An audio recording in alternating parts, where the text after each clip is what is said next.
An opposition leader has said that President Recep Tayyip Erdoğan is the real parallel, in response to the president's near-daily usage of the phrase to castigate opponents or those opposing his or the government's views.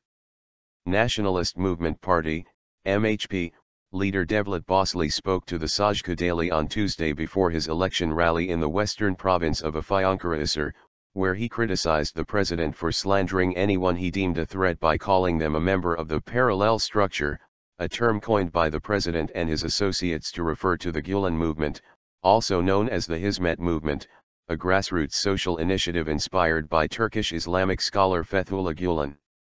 Erdoğan declared the movement a treasonous enemy, blaming it for a corruption investigation that went public on December 17, 2013, and incriminated his family members and people in his inner circle. Erdoğan has openly declared that he would do whatever it takes to eliminate the parallel structure, even if this requires a witch hunt. Both the Prime Minister and the President are saying the same things. They are provoking people through slander. They're the real parallels, said Bahçeli. They Erdoğan and Gülen were together for 10 years and together signed many rulings. Now that they're apart, it's not appropriate for him to add everyone to his list of enemies. Bahçeli also stated that the MHP had been receiving many tip-offs regarding any potential electoral fraud during the elections. Wouldn't those who have ravaged everything else in this country want to do the same to votes, he asked. Bahçeli, who has visited 22 provinces since the MHP announced its election manifesto on May 3, continued by underlining that he had seen more women and youth in this year's election rally.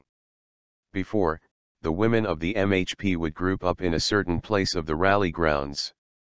Now they're all around the grounds, participating in the chants.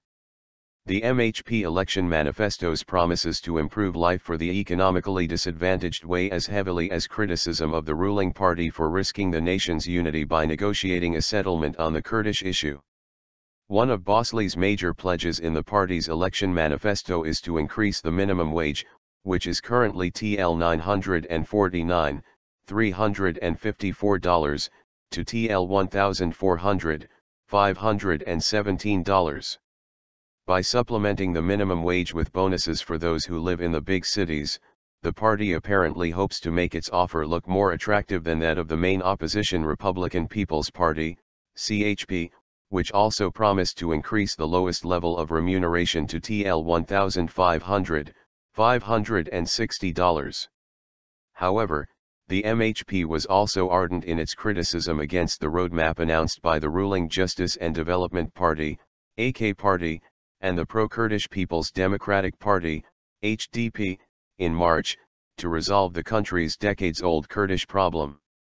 Bahçeli had said back then that the process would lead to the collapse of the Turkish Republic and has vowed to resist it. Recently, Bahçeli also ruled out the possibility of forming a coalition government with the ruling AK Party if the incumbent party were to lose its parliamentary majority in the June 7 general election. Appearing on a joint NTV Star TV program on Monday evening, Bahçeli said, like all political parties, the MHP aims to come to power alone. There is no place for a coalition with the AKP party on the MHP's agenda. Turkey has experienced those coalition governments in the past and it is known that they do not last long.